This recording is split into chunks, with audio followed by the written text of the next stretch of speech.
Hey, Dominique. Dominique was waiting, boy.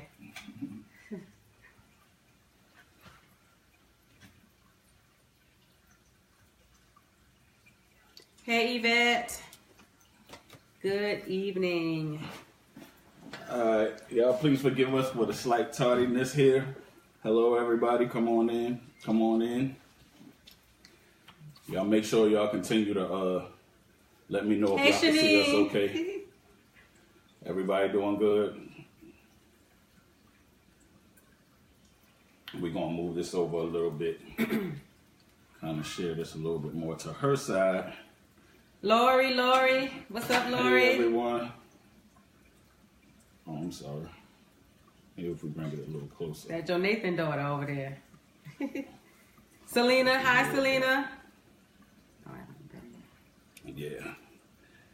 Everybody, come on in. Come on in. Good day. Good day.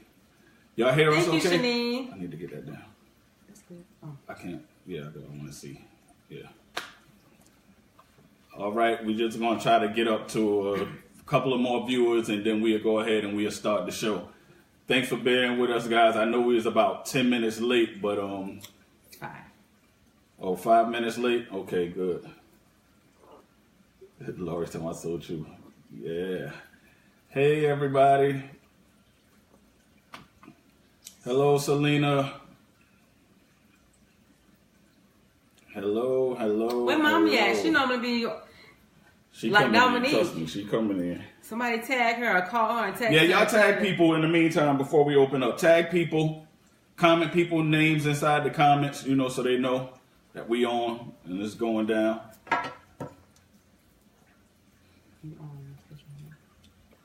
What? Am I doing what? I'm asking you to when it comes down time for that, I'm asking you to what? Anyways, y'all, ask me what? I don't know. I'm asking you, do you want to incorporate this? Is what I'm saying. What, at the end? Yeah. Yeah. Okay. I just want to make sure that you But know it before. Oh, okay. But yeah, 12 viewers. Gigi Stacks was it. I tell you what, not on that one because we got some stuff going on that we want to keep it, to focus on that. Yeah. All right, y'all. All right. We getting ready to go in. We up in viewers. We just trying to make sure we got everything in order. I'm down here cleaning my glasses. All right, listen. We're going to pray real quick. What's up, Grant? What's up, Stacks? All right, we're going to pray real quick. God, we thank you for allowing us to make it to yet another episode of Till Death Do Us Part. We ask that the words that we speak on this show, God, that it will be uplifting, encouraging, and that it will enlighten certain situations, oh God. Father God, we ask that your spirit would arrest the airwaves right now so that everything comes across in love and that it would be received that way. And we ask that things that come back in return be love, oh God. We come against everything that's not like you, and we pray that you would continue to enlarge our territory, and we pray that you would continue to expand our viewers and that you would continue to elevate our platform. In Jesus' name we pray, amen. Amen. All right, people, as you already see what the show is on today, the name of the show is, the topic of the show, rather, of this episode is Where's My Dad? The importance of a father. Oftentimes, we see when people are put in front of a TV screen or in front of a camera, it's so cliche. We always see them say, "Hey, mom, hey, mom." But it's very rare that they give dad a shout out during this time. Sometimes it could be because the dad is actually not present, and then other times it can be because oftentimes moms tend to be a child's first love, and dad somehow gets overlooked until he's not there. But the question is always still asked in the most hardest of times, oftentimes asked, "Where's my dad?" So it's crazy because my wife actually came up with this topic, and I prayed on it, and I was like, well, I don't know if I really want to talk about that, but then when I thought about it on today, as I was praying, March 12th was the day that we actually buried my dad. And not only was March 12th the day that we buried my dad, but March 12th was also the day that I became a dad. So today is my firstborn's birthday. Happy birthday to Dayla. So anyways, I just wanted to share that with you guys. Just to get into it a little bit, for one, I had a great dad. I couldn't have asked for a better dad. I never had to worry about where I was going to sleep. I never had to worry about a roof over my head. I never had to worry about food I was going to eat, the clothes we was going to wear. My dad was the epitome, at least to me, of who I thought a man should be. And I nicknamed him Superman. So I remember when my kids got old enough to actually start saving up their money and whatnot and buying, their own little things with their savings, one of the first gifts that they ever bought me was a Superman shirt. And these were my daughters who did this. And I just want to shout out to all the good fathers out there who have daughters and who are taking care of their daughters and who are very detrimental to their daughters' success and upbringing. Because for daughters and as a man, that's going to be the first symbol and the first representative of who a man should be for a daughter. So we have a whole bunch of angles that we can talk about this topic. So I'm going to allow my wife to go ahead and elaborate on what she was thinking of when she brought this topic up. Okay. Hi, everyone. Just wanted to discuss the importance of a father. And I know that David just shared about, his father, my father-in-law, the great late James E. Blanding. Love him dearly. Sleep in peace. But wanted to just bring up some of the things that we don't talk about. And sometimes we feel that if it's not talked about, then it doesn't matter enough or it doesn't affect us in our adult life. So I wanted to, it was laid on my heart, my conscience, my spirit to speak about where is my dad, where's my father, and how it affects us as an adult. Whether your father was in the home with you, but still absent as far as that emotional relationship that you needed.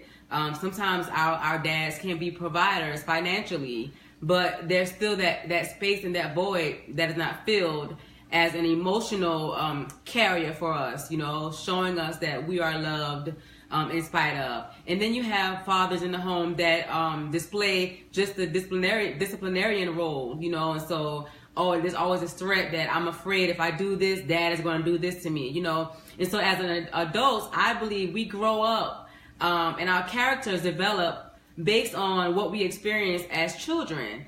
And I think our father and the roles that our fathers play in our life is very vital. So I wanted to open that up for discussion so that our viewers can be open and honest and try to heal from some of the things that we were damaged from or not in our childhood, and see if we can help each other heal from this void. I want to chime in on what she's saying because I really want to tap into some of the things that maybe she can enlighten you guys on pertaining to how she came up as a child and how she came up with her father and the different type of relationships, because she actually had a good stepfather as well, and how that happened, kind of give the audience a place of contact with us. So what I want to do is I want to say, first of all, because all I can talk about is what I've experienced and what I've witnessed, is through speaking with people. I work in social services, and I also work in several different school systems, counseling kids from broken homes and what have you, kids that was raised by their dad with no mom, kids that was raised by mom with no dad. And I saw two sides of the field, and I want to speak from a daughter's standpoint first. I know daughters who were raised by stepdads, and the stepdad have done such a great job with filling that father role until they really didn't miss or care or have any concerns about their biological dad being in their life.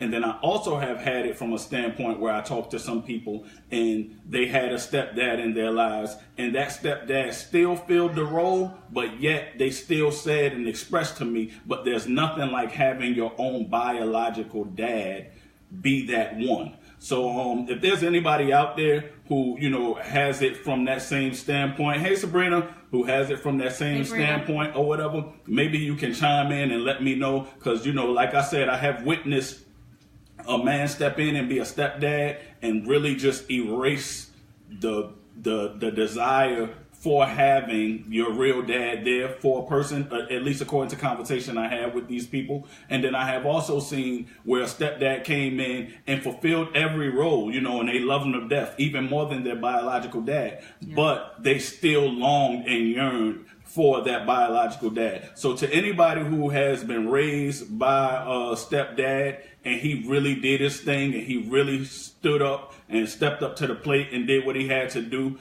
I just want to know, did that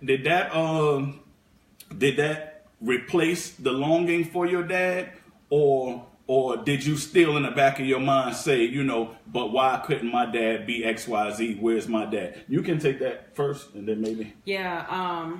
Just for me, yes, my stepfather practically raised me, and he was a great man, a great provider, he was just an awesome example of a father. But I still wanted my dad. I remember going to bed at night and crying, looking at the wall, crying because I didn't have my father. And the thing is with me, I knew my father loved me, but the circumstances didn't allow us to be in the same household.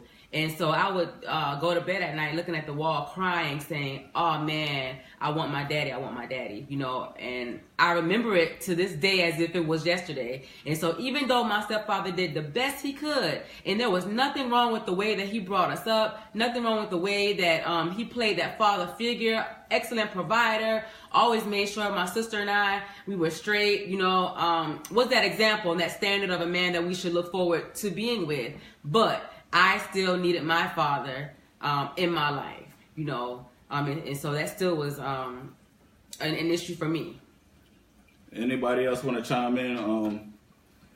Leslie said she had a great dad. Yes, you did, Leslie. Sabrina, I was trying to call Niaja to see if she would want to chime in on the show. Don't push that on. Chime in on the show. To talk about her experience, and we could have actually set up to where she could be on here live with us, talking to the audience, but I couldn't get her. But we'll set that up for another day, because I believe this is going to be one of those ongoing topics that we're going to have to pick up for another day. But yes, my brother-in-law, had the privilege of stepping in and being a father to my niece, and he did an excellent job. Like, I have ever rarely heard her complain or cry about her biological dad or anything like that. But like I said, some things people will never tell you and never share with you, so I can't really, speak for her. So many other people, another one, Mr. Burgess Gaming, aka Speaker. He stepped in and he raised, my niece, and even though he was the father to her sister, he took her in like she was his, and she still called him dad to this day. And so it's just so many. Hey, Niaja, you're all late now. But yeah, so she says, hi, my dad, Speaker, since birth. He's not my biological father, but the love couldn't make us any more related. I have a relationship with my biological father, and he's amazing. But had I never known him, I think I'd be content with just my daddy, Speaker. So that's great that you shared that with us, Bianca. I've heard several sides of it. I've heard several sides. Bianca and I have the same type of experience, but we have different views, because Bianca says she'll have been content with just her stepdad or her father figure, Speaker. But for me, I wouldn't have been content without having that relationship with my father. Yeah. But also she said that she didn't know. Did she say? Well, she said that. She said if she never known her dad, she thinks she would still be content with just Speaker as her daddy. Yeah. Okay, good. Yeah. Niaja, if you would, if you want to let us know how did Ray fulfill that role so much until you never even longed or cared about the fact that your biological dad wasn't in your life or whatever the case may be. If you want to share that with us real quick, just leave it in the comments. I would have loved to have you on here live and be able to do it. But yeah. So another thing, Shanine says, I had my father in my life, but he was always working and never there for me. I want to say this because my dad, he worked a lot as well. And my maturity level, and everybody is different, especially young women. As you get older and as you gravitate to evolving, like I said in an earlier episode, relationships change. So I had to learn that as I got older, my dad's role in my life was going to change as well. Now, when I was younger, all I knew was that my dad used to go to work. My dad used to provide for the family, XYZ, this, that, and the third. And that was fine for me because when I needed to be around my dad for things like fishing, or it was this thing he had called the crack. All of his kids know what the crack is, where he would be laid out on the floor and he'll open up real wide and like come sit in the crack, and we all running, fighting for this position. So, as long as I had that particular time with him and things like that, it was good. But as I got older and I started experiencing other things, and my dad has always been a pastor, but he began to get more busy in the ministry and things like that, I start realizing that same dad that I wanted was drifting. But because I was getting older, I started looking for him to be other things versus being that child to a boy, or being that father to a boy, to a child. Now he had to become a father to that man. And when I understood that, then I stopped pulling on him for certain things, because now as a parent, it's your job, especially as a dad, to make sure that your child can learn how to operate when you're not there. But that is supposed to come as an adult. But we'll get into that a little later. Shauna Love, what's up, hey Shauna? Says, this subject is making me so emotional and I'm just tuning in. Yeah, I understand. Like another person I had, we had great conversations and several conversations. So, I've heard a lot of experience, from this, even my oldest child, our relationship is struggling sometimes and everything, but even she tells me, how important it is that I'm there, and so forth and so on. One thing that I want to chime in on is that men, because we it's so many reasons why us as men cannot be there for our child. It can be we got issues with the moms. You might be incarcerated because of something that happened in your past. You may have a drug addiction and just don't want to step up to the plate. Whatever the case may be, I would say this, that it is never too late to try to mend a relationship with your child. And it is definitely on you as a parent to make sure that you constantly go after a relationship with that child. I don't care how old she is. I don't care, what the mother did or didn't do. It is up to you. It is up to you to do that. It is up to you to pursue that, because reason why is because you placed her here on this earth.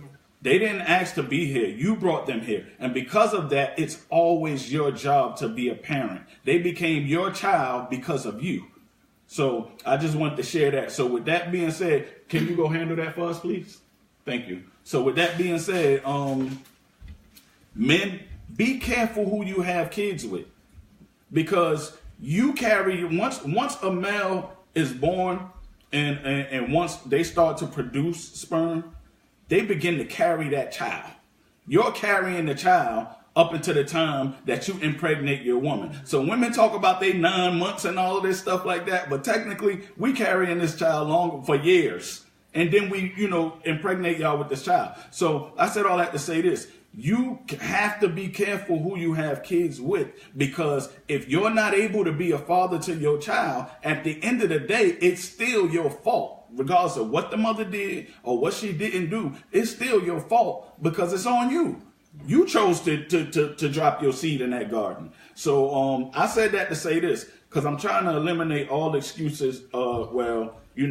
Mom's tripping. I can't deal with my baby mama, so I can't be, you know, in my daughter's life, or I can't this, or I can't that. Even if you go through those struggles, you fall back, you regroup, and you try again.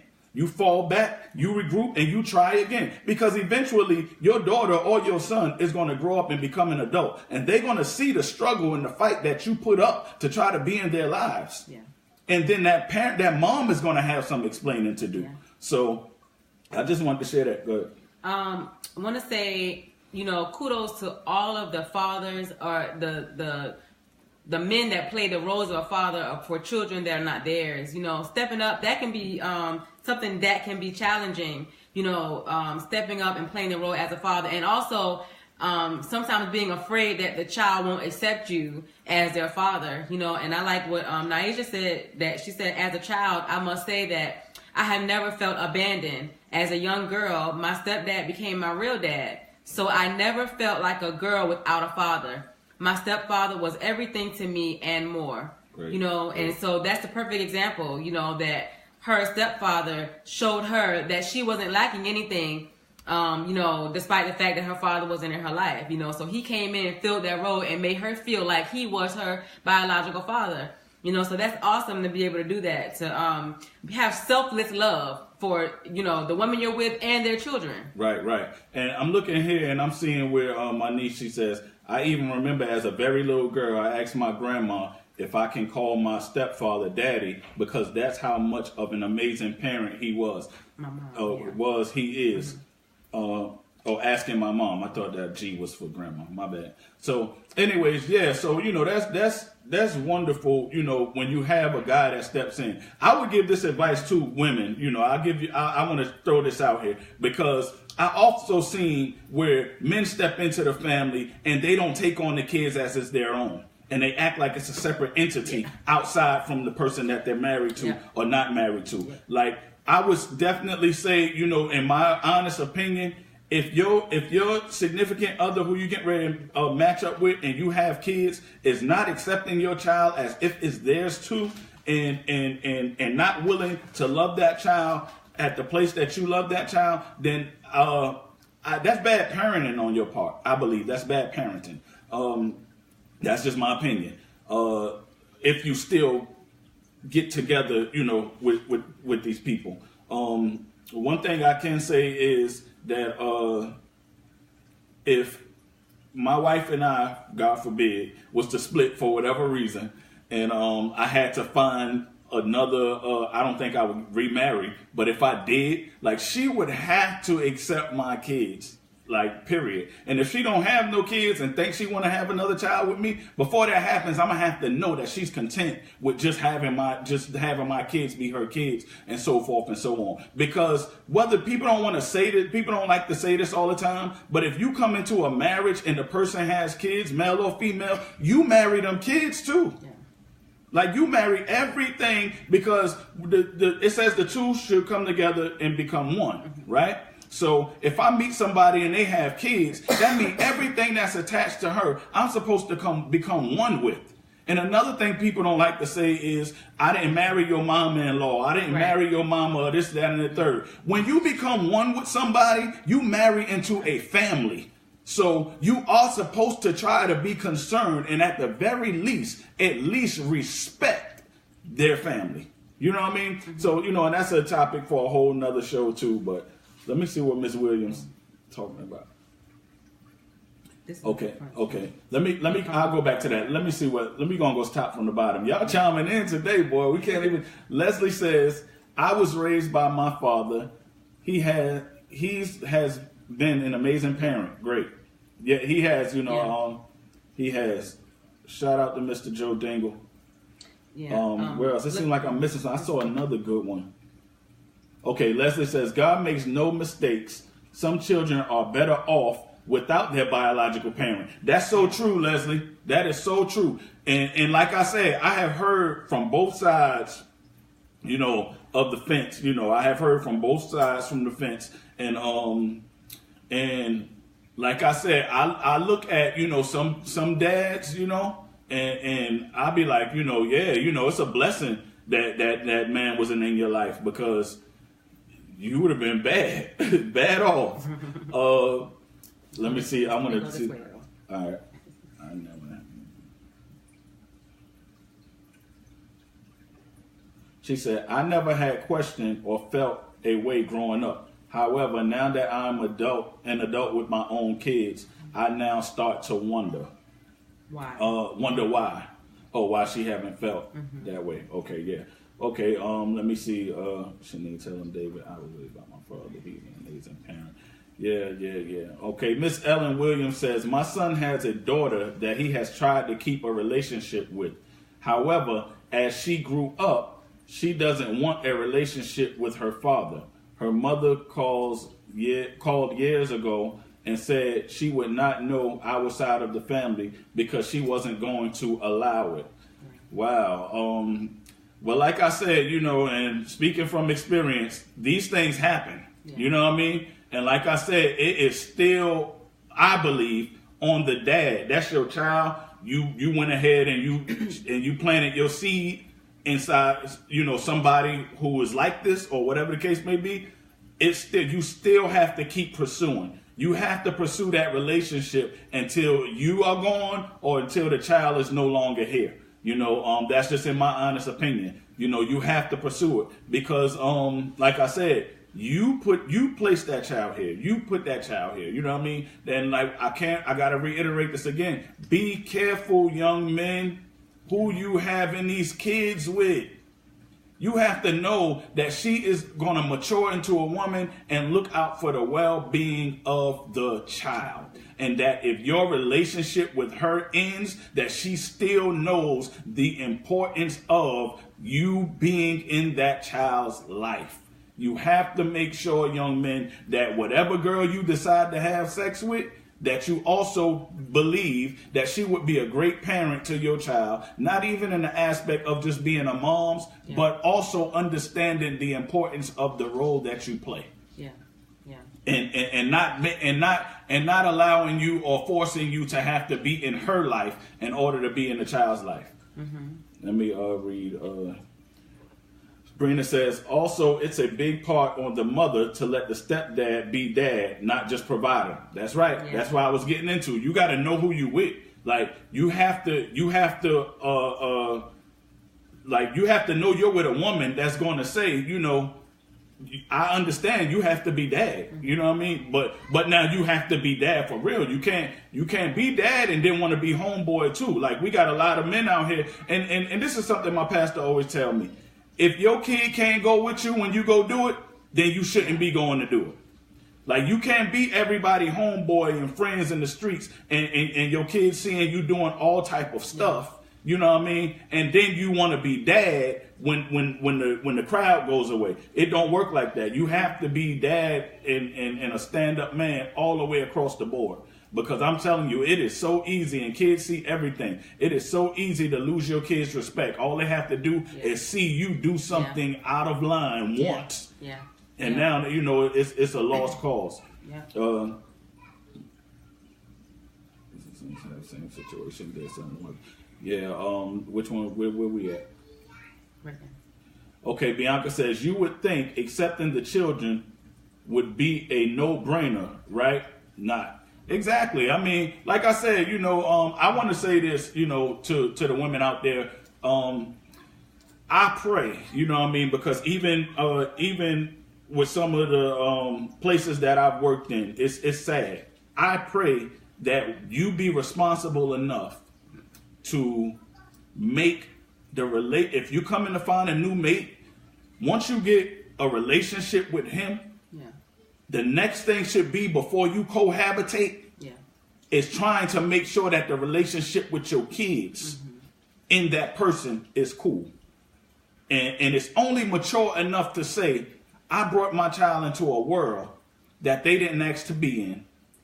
I did not bring them into a relationship that they didn't ask to be in. Yeah. So if the first one didn't work or whatever the case may be, it's only responsible and mature as an adult that if you're going to take a child anywhere that they can't decide whether or not where they want to go and where they don't want to go, at least make sure that they come first in that situation.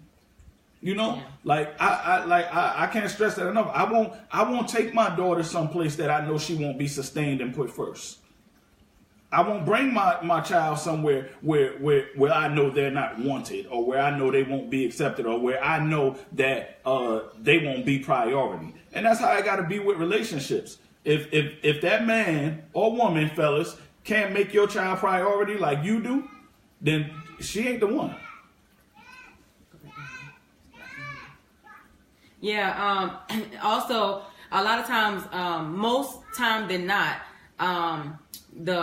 the guy or the man that's not the biological father of the children, they're looked at mostly as a disciplinarian. You know what I mean? And so a lot of times the kids become intimidated by their step parent because they feel like all they're there to do is to, discipline me, or I'm going to get in trouble if I do this or do that. And a lot of kids shy away from their step parents because, they become afraid of them. And then the child will build up a resistance to that step parent and won't even allow that person to come into their life and play that father role that they need, Mm-hmm. And then I know as a child, even with my stepdad, even though he was the best dad, father figure for me, when he did stuff I didn't like, I found myself saying to myself, well, you're not my father. You know what I mean? And so kids do that. They really do say those things, well, you're not my dad, or man, I wish I could live with my father just because I wasn't getting my way at that particular time. And so it's very important that us women allow our men that are in our lives that are going to be those father roles for our children, that we allow them to play the whole part and not just the part that is convenient for us, as women. Yeah, right. Denise says some women will not accept the stepkids. It's so sad. Yeah, like I said, it's women too. It's not just men or whatever the case may be. It's women as well. They have trouble accepting the kids or whatever the case may be. And don't let them have a child first before they accept your child as their child. Then you got a whole nother ball game. Let's say, for instance, guys, if you marry a girl and you have a child, I'm giving you some advice. If she doesn't accept your child, and she don't have no kids, if she doesn't accept your child as her child first, don't be so quick to have a child with her. Because you will run into that game they play where you do more for this than you do for that, and you do more for this and you do for that, and you can't. That's not good inside the home. Now, if the mother outside the home want to do that, that's fine. She can do all that all day because she ain't inside your home. She don't know what you do for your kids inside your home or don't do. So she can do that all day. But inside your home, you want to make sure that is tight and that's legit. Yeah. Let me go over here. Good comment. He said, "What if the dad don't let the stepdad be dad?" In my honest opinion, the only way the dad should be able to have a say so on what the stepdad is or isn't is if he's everything to that child. You know what I mean? Yeah. Then if he doing what he need to do, then he can say, hey, well, in fact, stepdad won't really have to do much if dad is really doing it. Mm-hmm. But women, if you allow the dad to tell you who your husband can't be to your child and he ain't doing what he's supposed to do, then that's pretty sad. That's pretty sad. Yeah. That's pretty sad.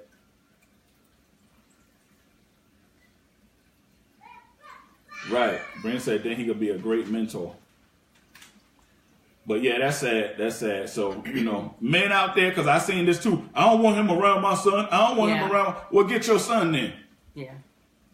You know what I mean? I don't want to. Well, you should have thought about that before you left mom. Mm-hmm, mm-hmm. You know what I mean? And women, stop telling your baby daddy who your ex-husband, whoever it is, who your child can and can't be around. That ain't your call.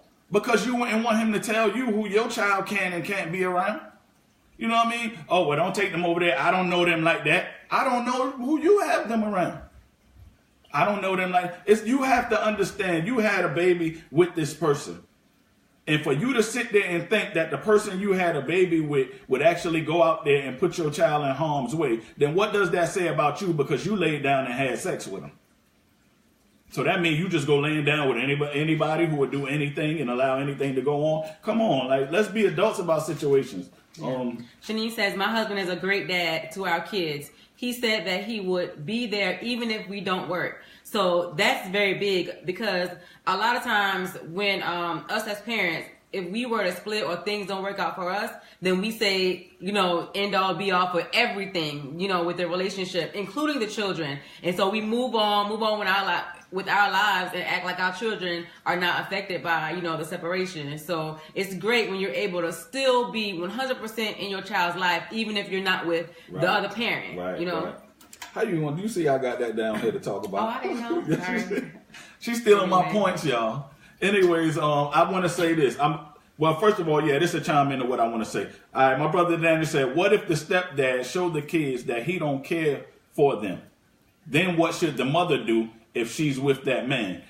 Like I said, man, if you're not 100% sure that the person that you're getting ready to cohabitate with and connect with and marry or whatever the case may be, if you're not sure that they're accepting your kids as theirs and really showing you that they care and they concerned about your kids and this, that, and the third, I would suggest that you do not hook up with that person.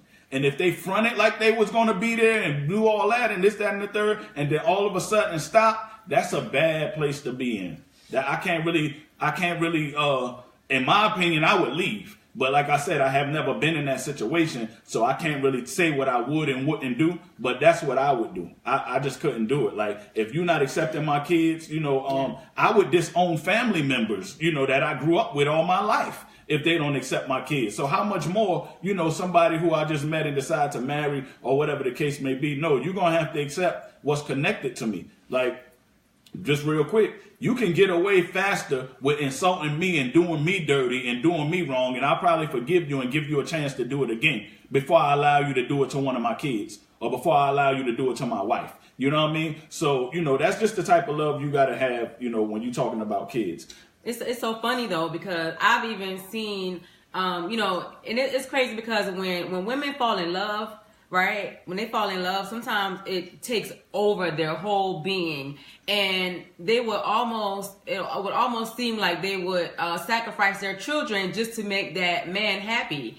And that may be a whole nother topic, but I can see how a woman would allow a stepdad to mistreat their children, but because they want to fill that void, which could be a result of their relationship with their own father, and they want to fill that void, that they will allow their children to be mistreated just to make sure that they have somebody in the bed with them warm at night. That's right. And like I said, that's sad. That's just all about the maturity. I kind of smiled real quick because I see Miss Sheila. Miss Sheila is a faithful viewer of the show. Sheila, we love you. Thanks for always thank watching. You so much. And she wrote a book on here just now. So she says, listen guys, because this is good. She says, my 3 boys are in their late 20s and 40s, and as of today, they are still affected by the abandonment of their father. Every time they start drinking, they are angry and sometimes tears well in their eyes, asking why my dad treat me like this. Now they have children. They long for him to have a relationship with them, but he does the same thing to his grandkids that he did with them. I want to pause right there before I read the rest of your stuff, because my wife's biological father, he wasn't there the way she wanted him to be when she was growing up, and the way maybe some feel like he should have, right? And part of it was due to disease from addiction, and disease from old age, and some forms of social disorders. However, as he got older, he didn't wallow in the fact that he wasn't there for his daughters when they were children. He stepped up and became the man that he was supposed to be as they were adults. And one thing that I love about that as well is he pours his everything into his grandkids, because of the fact that he wasn't able to be there when his kids were younger. So dads out there who's starting to have these grandkids, you can bounce back. It's never too late. Let me read the second part of this. It says their father has been married. His father has been married. Y'all sending comments and it's making the screen jump. Ever since they were children, and his wife did everything she could to keep him from having a relationship with them, and he treats his stepchildren and step-grandchildren very good. One of my sons are very devastated by this and cannot seem to let it go. I even told him that he needs to seek counseling to help him let this go. I really believe that that this and his alcoholism is a product of this and lack of having a relationship with his father. Our daughter passed away 5 years ago, and she made a song about how hurt she was because her father was never in their lives. They had a great stepfather who was a great provider, but they formed a bond with him. Like I said, as far as the alcoholism and what have you or whatever, I feel sorry and I sympathize, with him for that. But like I said, it's two types of people, It's people who grow from their circumstances and vow to never be that way and push forward in spite of it. And then there's people who turn it inwardly and start thinking like there's something wrong with them, and then they create these problems like alcoholism. The advice I would give to your son is to stand up. And if he has kids, how he can overcome what his dad did is by making sure that he would never, ever, ever, ever put his son through any type of form or situation or his child through any type of form or situation where they would have to grow up without him. And drinking and fall into alcoholism, it looks like doing that subconsciously is going to lead him to do exactly what his dad did, because drinking and alcoholism then leads you to doing things like drinking and driving. And when you're constantly drinking and drunk, you're not in your right frame of mind. So it can lead you to do anything, which may jeopardize your freedom. You may be behind bars. You may not be able to sustain a job, or whatever the case may be. Your health may go bad, And in turn, this is what happens, you become your dad in a sense, because you can't be there for your kids if you're an alcoholic. You can't be there properly. I was going to say, like when you just said you become your dad, a lot of times, it's a spiritual warfare, and I just gotta say it like what it is. It's a cycle that wants to be repeated against itself, but it's up to us to recognize that this cycle is trying to attach itself to us and break that cycle on purpose, and so I encourage you, Miss Sheila, to offer counseling and prayer with your son and just try to attack it from a different level, maybe go to counseling with him, maybe some things that he has not shared with you per se about what went on in his childhood, some things that he really, really feel and are still hurting from as an adult, so maybe you should go to him and pray with him and talk to him and just lay it all on the table. He may need to cry in your arms, and really let it all out for him to come to terms with that situation, so that by all means you all can discontinue this cycle. Right. I wanna chime in on this. Payshana said, I never knew why my dad abandoned me, and it always bothered me until he recently apologized. And not only did he apologize, he asked to rebuild and gain a relationship with our children. I got the closure I never thought I would ever get, and it felt so good. See, and like I said, shout out to Big E, that's family right there. Shout out to Big E. And like I said, it's never too late, guys, to mend a relationship with your child. Like, you have to constantly pursue that. Even if your child say, get out my face, I want nothing to do with you, you pray to God and you keep going back and you keep going back, because eventually that what's yours has to come back to you. And your child will forever be your child, whether she wants to or not. She will forever be your child, or he will forever be your child. And you have to keep mend. You have to keep going. And even if you fail at trying to mend it the first time, go back the second time, go back the third time. And like I say, I'm speaking from experience, because it's been real rocky with me and my oldest daughter and me and her moms. But one thing, that I never had to hear from my oldest daughter was that I abandoned her. And the reason being is because regardless of how many times we may fall out of contact with each other, or fall out of where because she still, is not an adult yet, we're pretty much at the mercy of her moms. So at the end of the day, whenever we do reconnect, it's like, hey, babe, I still look for you. I still love you. I still whatever, because they need to know whether whatever the reasons may be why y'all haven't had the relationship. they still need to know that you want a relationship today. Forget about yesterday and what happened. Forget about, because some people like to talk bad about the other parent and this, that, and the third. Forget about all that. They just want to know what you want to know today, what you got going on today. Do you want to be my dad today? I don't care about, and another thing, let me read this.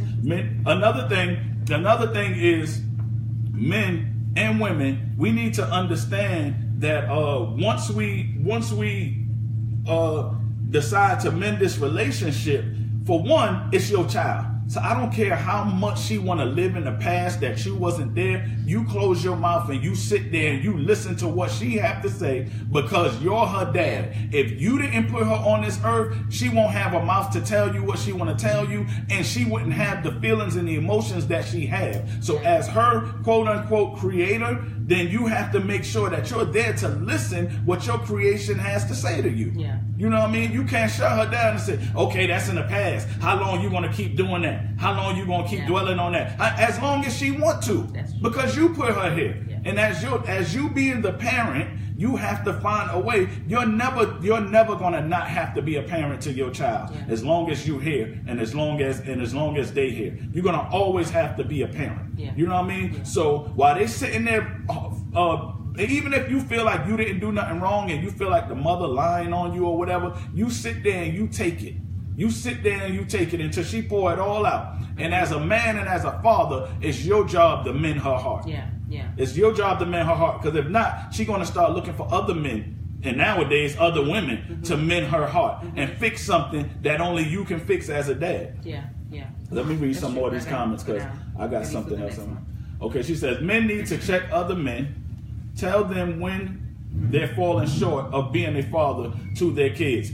I don't recommend no man do that. But I mean, unless it's somebody that other man would respect. Because I'm going to tell you right now, I believe, in my honest opinion, and especially through conversations with my daughters, that I'm being a great father. But if somebody on the outside looking in was to tell me that I'm not, especially if it's another man, it's not going to be a good conversation. But if you do have another male role model whose opinion that you respect, it is good. Sometimes we can't just sit back like we don't see what we see. Go to these people, especially if you're being a good father. You have to be a good father and somebody has to know you're a good father in order for you to try to correct them on being a good father. And that's anything. You know what I mean? You have to be that. You know what I mean? We was in service the other night, and the guy said something that stuck out to me. Even though he wasn't talking to me, it hit home with me. He said, people got to see your change. People got to see your difference. You can think that everything you want to think you are in this world. But somebody, if you are really that, somebody has to see it. Somebody has to see it. So while we walk around, we say, well, I don't care what people think about me, and I don't care what people say about me. Well, listen, if you're like me, you believe that you was placed here to help people, right? So if people don't see that you have the ability to do that, they don't see that you have changed from hurting people to helping people, you ain't gonna be able to help nobody. I just wanted to throw that out there real quick. Like my father-in-law used to always say, the works that I've done speak for me. That's so true. And I always say, what I do, my work ethic or my characteristic ethic, I don't have to say a word. You just let me be, and you will see. I don't have to, walk around with a sign on my head. Just the father's men. You be the best dad, best father you can be. Don't have to brag or boast about it or have anybody else pat you on the shoulder. You just be what you're gonna be, and then your child will thank you in due time. Yeah. I want to address what Bianca said, because this is actually good too. She says, how do you deal with having a father that was there physically but not really there for anything else? And that's crazy, because when I was beginning to go from a adolescent child, then coming up to being a teenager, young adult, and then coming into adulthood, my dad was a little bit less hands-on with me. And he was in the house, but he was always busy doing other stuff. You know what I mean? And I really had no idea, why he was so busy and wasn't, paying me more attention and stuff like that, or whatever the case may be. And then I start realizing, one, he was older. Just so my dad had me when he was, beyond the years where people should. So he was getting up in age to where he couldn't be at every basketball game, and he couldn't be at every football game, or he couldn't be, whatever. I thank God I had, an older brother. Mm-hmm. Who used to come to some of these things or whatever. But I said that to say this because I was a full-grown adult with kids the very first time that I ever heard my dad tell me he was proud of me.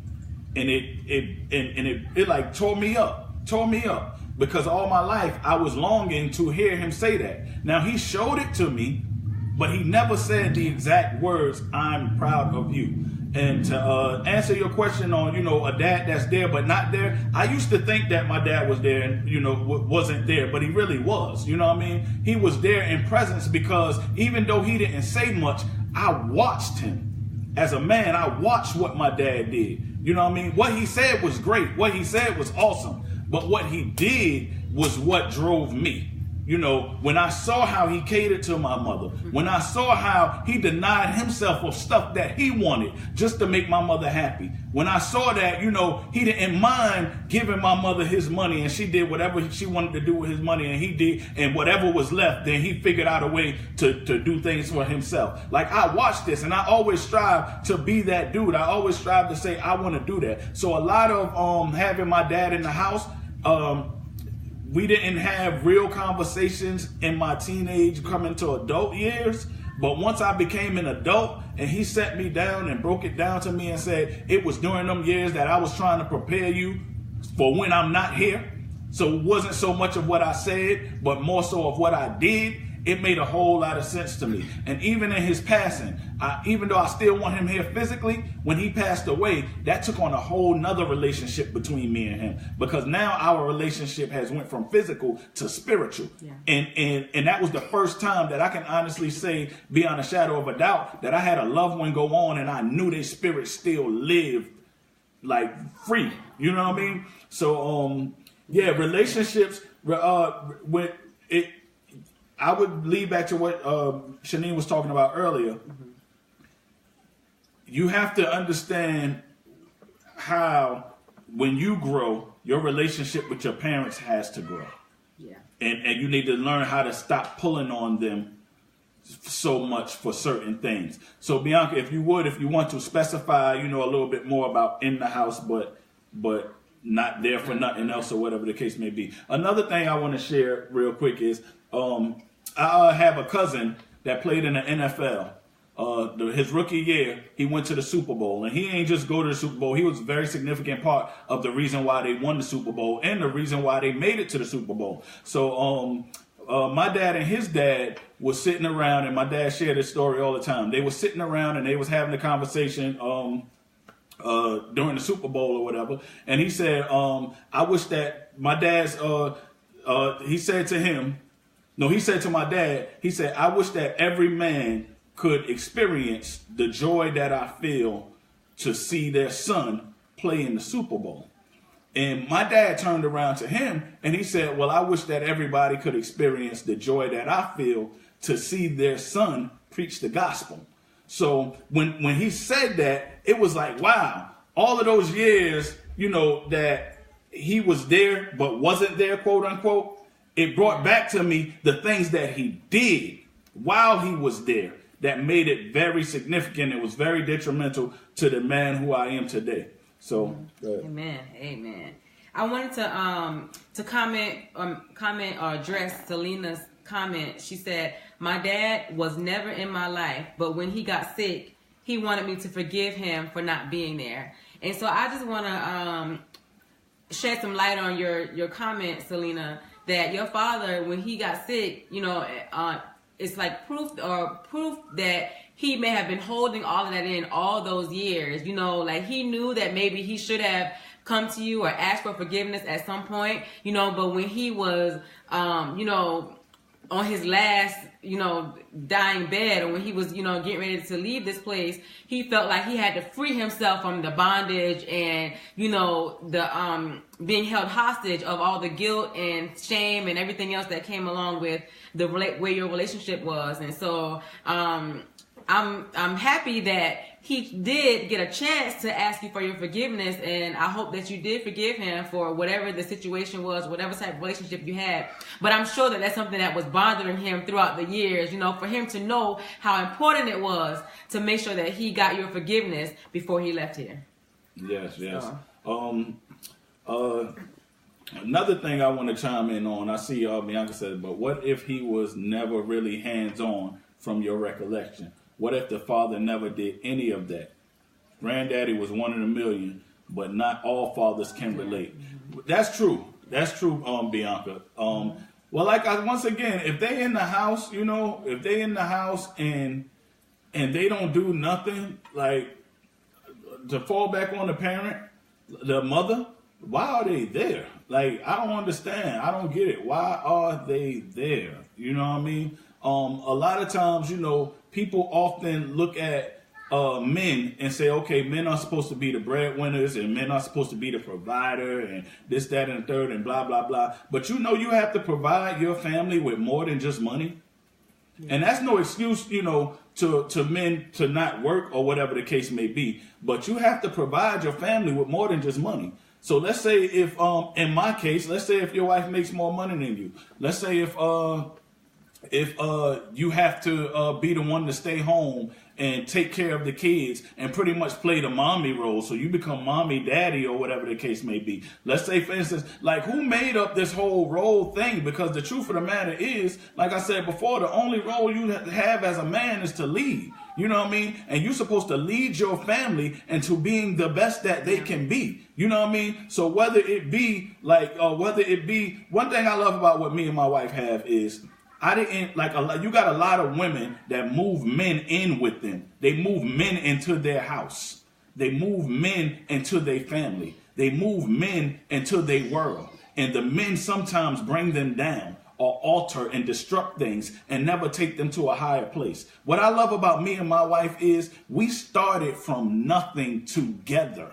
So everything that we have, we built it together. I didn't move into her house. She didn't move into my house. We moved into our house together. You know what I mean? So, and when I think about that, it don't put pressure on neither one of us to sustain what we have according to roles.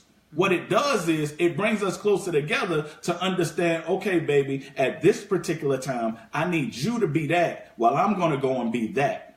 And then next year, I'm going to need you to do that while I'll go and do this, and so forth on, because this makes things work. I said all that to say this. Dads, if you're in the house and you're not playing a key significant role that sustains the life and the flow of your family, women, you need to get them out of the house. And like I said, this ain't about no job. This ain't about no job. This is about, are they teaching your kids the right thing? Yeah. Are they trying to instill good qualities into your kids? Do they clean? Do they cook? Do they protect you? Do they make you feel safe? Do they fulfill you mentally, socially, sexually? It's so much things that go into, being, a good man and being a good father. And, like I said, it's not just about going to work and bringing home money and paying rent and all this, that, and the third. Are you leading your kids? Mm-hmm. Are you instilling in your kids? Are you raising your kids? You know what I mean? I got a saying I love to say, everybody want to be a mother or a father. Everybody want to be a mother or a father, but nobody want to be a parent. You can't spit these kids out and don't give them no direction and don't give them no structure. Yeah. Yeah. And don't give them no guidance or so forth and so on. Mm-hmm. Let me touch on a couple of things, while we're on the subject of finance and what. You got something you wanted to say? Go ahead. Oh, while we're on the subject of people and finances and wanting men to do this, do that, blah, blah, blah, whatever the case may be. Because we don't have a lot of male viewers that speak a lot on here. But for those of you who are going to look, and I know we're going a bit over the time, a lot of times we often get caught in this baby mama syndrome to where the baby mamas are bitter because the relationship didn't work out. So they put us guys, through all these obstacles and stuff, child support. Sometimes we get into it with the new boyfriends because they do things to get on our nerves and irk our nerves or whatever the case may be. Sometimes they don't even seek child support. They just get your child and run, and you don't know, where your kids are, all of that stuff like that or whatever. Like I said earlier, that's why you got to be careful who you have your kids with. You know what I mean? Men, I know we think we could lay with anybody we want or whatever, and it don't give us a bad name, this, that, and the third. But at some point in time, you got to man up, and you got to be like how you want your wife material to be, and be real selective on who you sleeping with.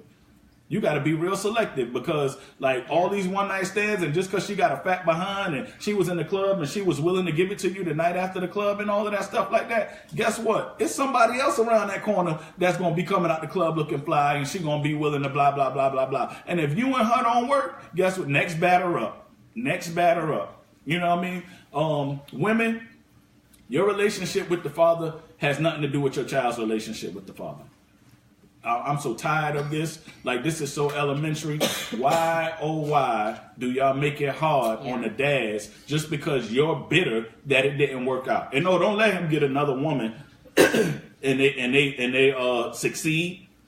That hate really comes out. That's not good, man. You hurt yourself and you hurt your child by doing that, So I just want to throw that out there to some of you women. Like, really grow up. It's time to do better and be better. Another point I want to make is child support is for the child, man. Child support is not for you. It is not for you at all. Child support is not alimony. Child support is not me and my child support. Child support is for the child. So, I have heard it all, people like, well, I think you should buy me a car because I got to take your daughter back and forth to school. I think you should put groceries in my house because I gotta feed your daughter. Well, I think you should pay my car insurance. You name it. The list goes on and on. And my thing is, if we gotta do all that, then maybe the child should be living with me. Or maybe the child should be living with, that. If you need your baby dad to do all of that, then you need to reconsider where they need to be. Because I see a lot of good fathers that have to deal with, bitter baby moms, and it's sad. And it seems like the ones that don't want to do right, the moms be trying to throw the kid at them. Like, take him. You know what I mean? And it's sad because, the children end up suffering. So I just wanted to throw that out there, just to drop some science on you, just to kind of be in the fellas' corner for a little bit. Well, back to the ladies' corner. Bianca had mentioned something about, the man being physically in the house, and David tapped on that a little bit, being physically in the home, but not really being having a relationship with the family. And then you also said about why are they there? I can see how a woman would get so frustrated with having, or a child would get so frustrated with having a man or a male figure in the home, having a male figure in the home, and they feel like they're not contributing at all to the household. Like David mentioned earlier about, it's more than just money, like bringing home a check every day, but you being involved with your child in your child's life. You're being involved in school systems. You're being involved with homework. You're being, you're playing a vital role in your child's life. And if you're a man, you're a father, a stepfather, role model for those children, you're not doing that, it can be so frustrating. What is he doing? Just sitting here taking up space? Right.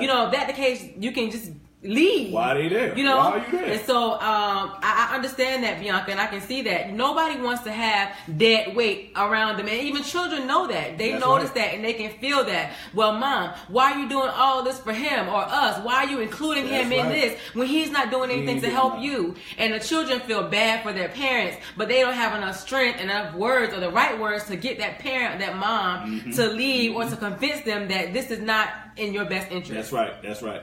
And like I said, that goes back to you got to know who you with. You know, like and this is just in my honest opinion. This is just in my honest opinion, because oftentimes we see this too much. We see where women, they go on and they doing their thing, right? And then they meet a guy. If you meet, this is just common sense. If you meet somebody and they live in, and you have your own place, I would suggest that you don't move that man into your place. That y'all go and get y'all a place together. Because you really want to see if he could sustain, whatever it is that y'all trying to get.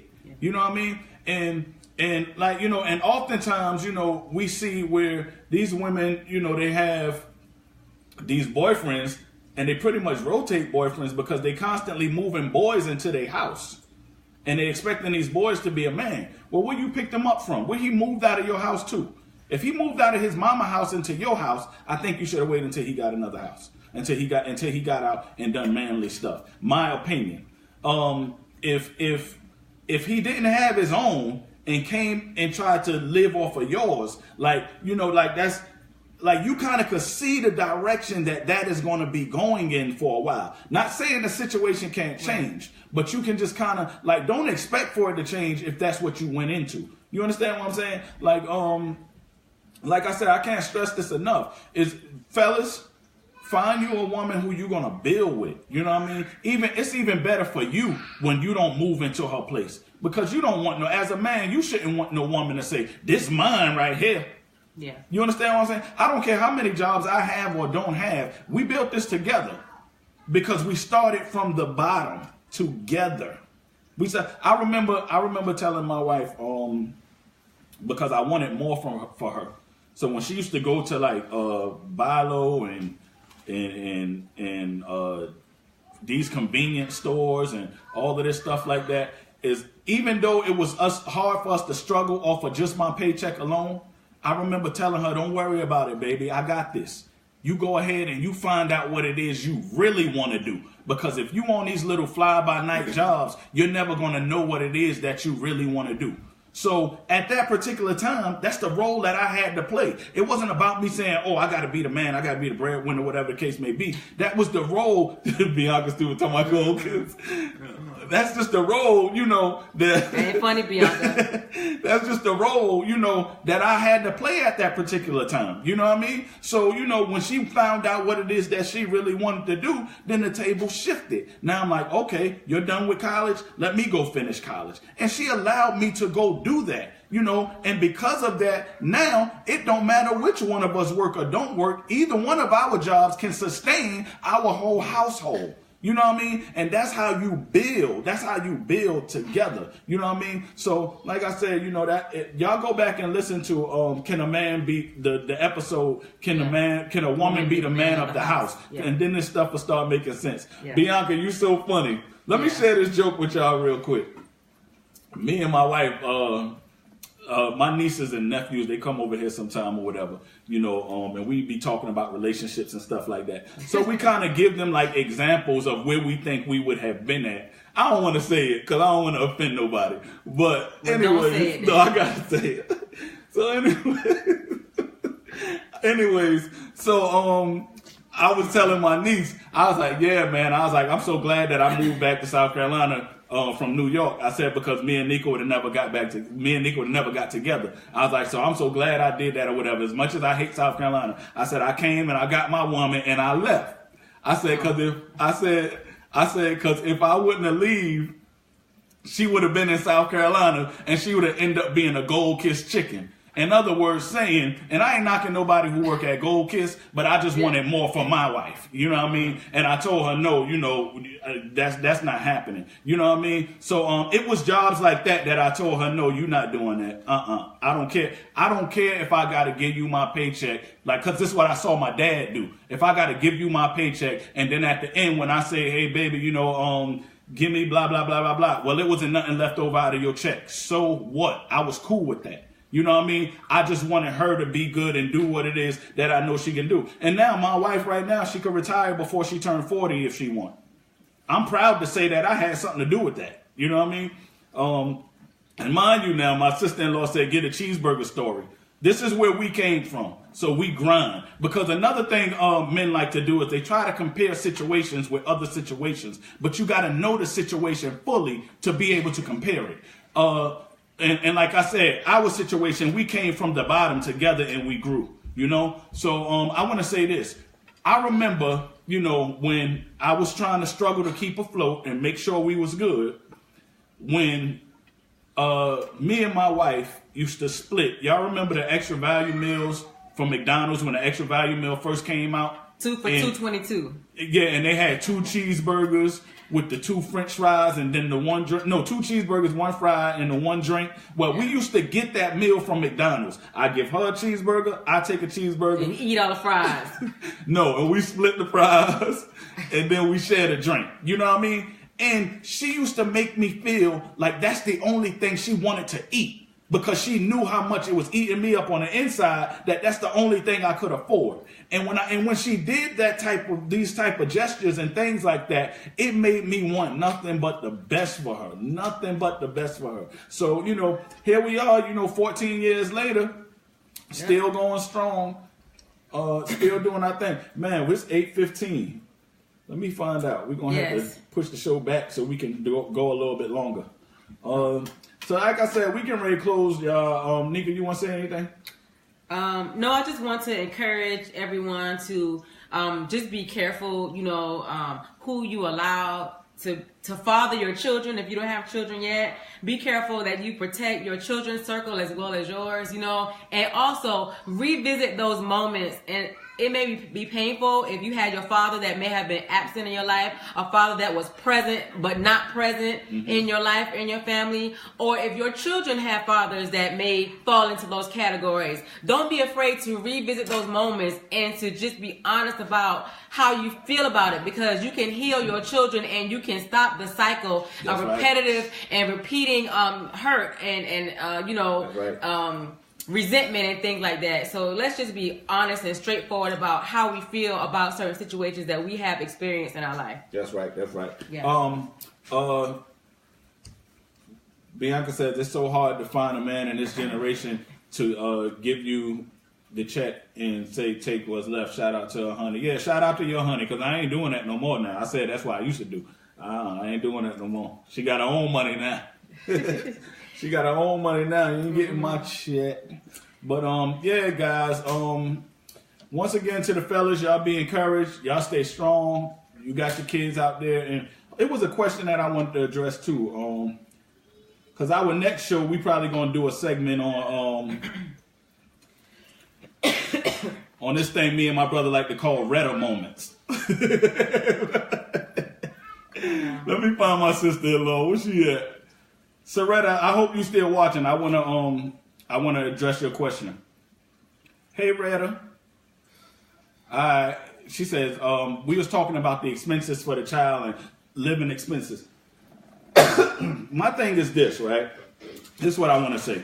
As a parent, if you split and you go your separate way and you decide to take the child with you, then that means that regardless of what the other parent don't do, you're going to step up to the plate and fill that role, right? You have to do that. You have to do that. You know what I mean? So when the dad doesn't do it, you can't fall back and make an excuse and say, well, I'm not going to do this because the dad isn't doing it.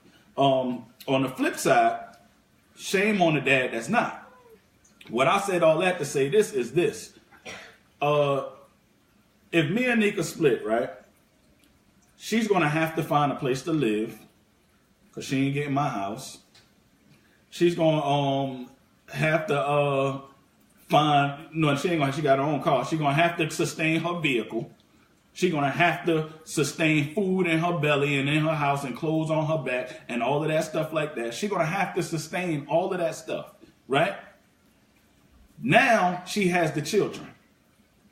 Now the things for the child, as far as with the roof over the child's head, daddy got that, but it's just not with the mama.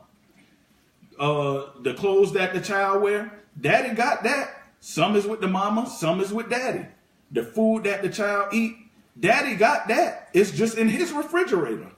The ride for the child to get back and forth to school, daddy got that. It's just in his driveway. You know what I mean? But some women expect for men to pay these expenses for them just because they have the child. And that's not fair. That's not fair at all. Because if the child is living with you and you can't provide transportation, food, shelter, and clothes, then that child needs to be with the dad if the dad can do all that.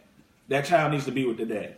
Because I should not be responsible for keeping food in your refrigerator.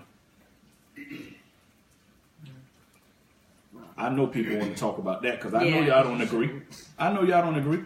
I shouldn't be responsible for keeping food in your refrigerator. I shouldn't be responsible for keeping gas in your gas tank. I shouldn't be responsible for keeping lights on in your house. I shouldn't be responsible for your insurance being on your car. I should not be responsible for these things. If I have to be responsible for these things, then my child needs to come live with me. Amen, somebody. All right. Hey, Shatika. She came in late. Yeah, Malaya. See, Malaya agree. Malaya, one of the real ones out there.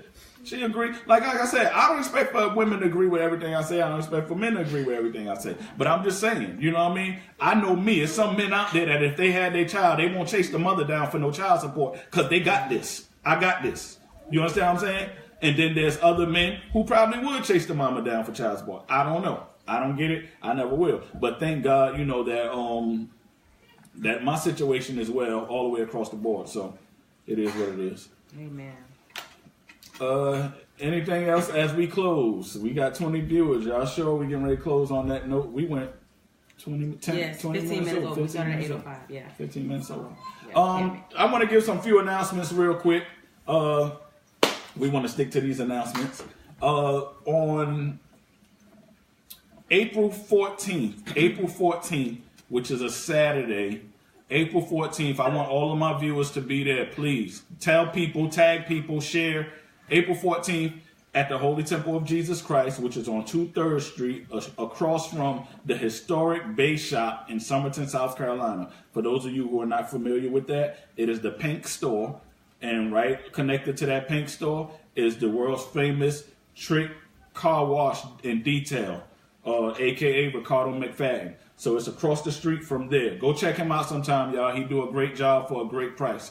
2-3rd Street, Somerton, South Carolina. Yours truly will be ordained to the eldership in the church and also appointed as assistant pastor in the ministry. And I want you guys to be there. I really want you guys to be there. I'm going to be looking forward to you guys. Oh, man, she said that's her daughter's CD release party day.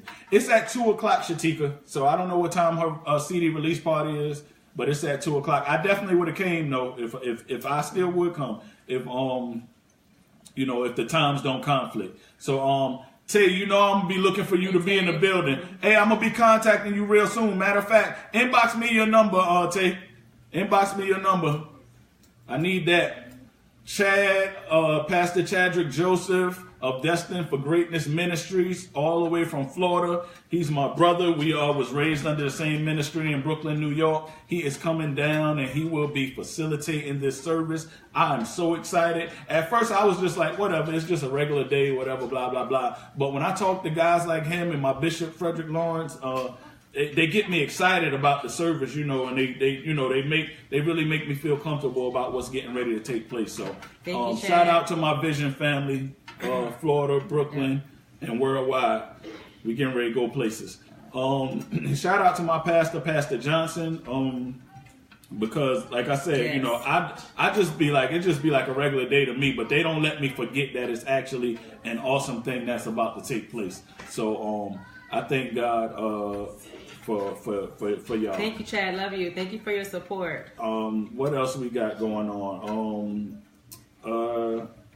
Y'all be on the lookout for Labor Day weekend. Y'all know Creative Miracles, we getting ready to do our block party again. Y'all be on the lookout. I'm expecting it to be greater than it has ever been. I know that first year was off the hook. And we made history. It was record-breaking numbers of people that showed up. But I'm really looking for it to be even greater than the last 2 years that we did.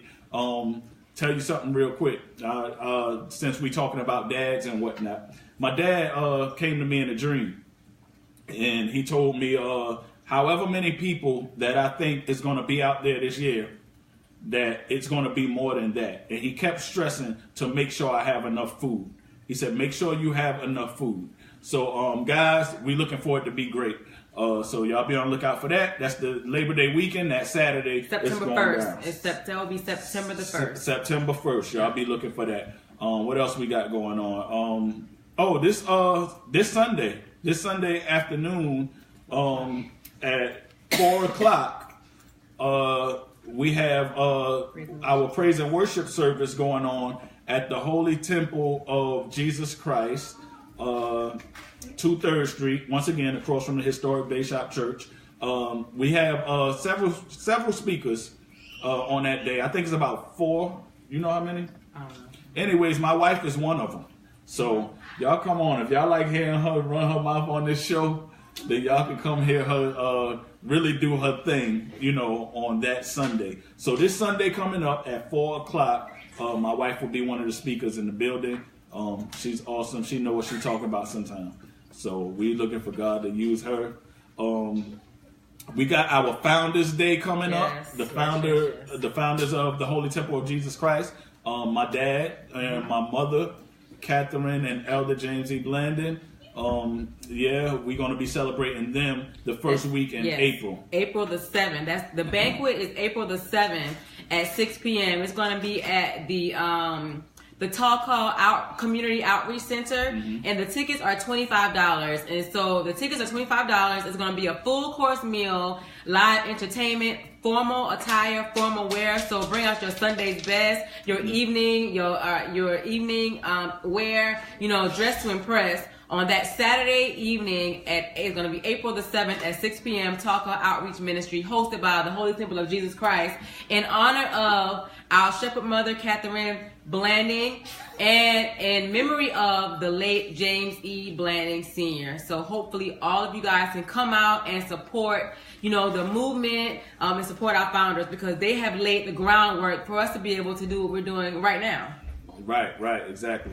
You ever look at your wife sometime and just want to kiss her? I had one of those kiss moments. Cause she made me mad this morning, y'all. I swear. Anyway, all right, it's almost 8:30. No. I ain't gonna tell y'all what she did, but anyways, just so y'all know that we don't mind sharing because we overcome. We overcome things or whatever. So look out next week, because we might have an interesting topic, because we like to take what we go through, take it to God, watch Him fix it and heal it. And then we come and we show people how it was done and how it worked, and hopefully y'all get something out of it. All of this. So that was crazy. Bye, Retta. All right, guys. Thank you guys so much for tuning in tonight. Out. Yes.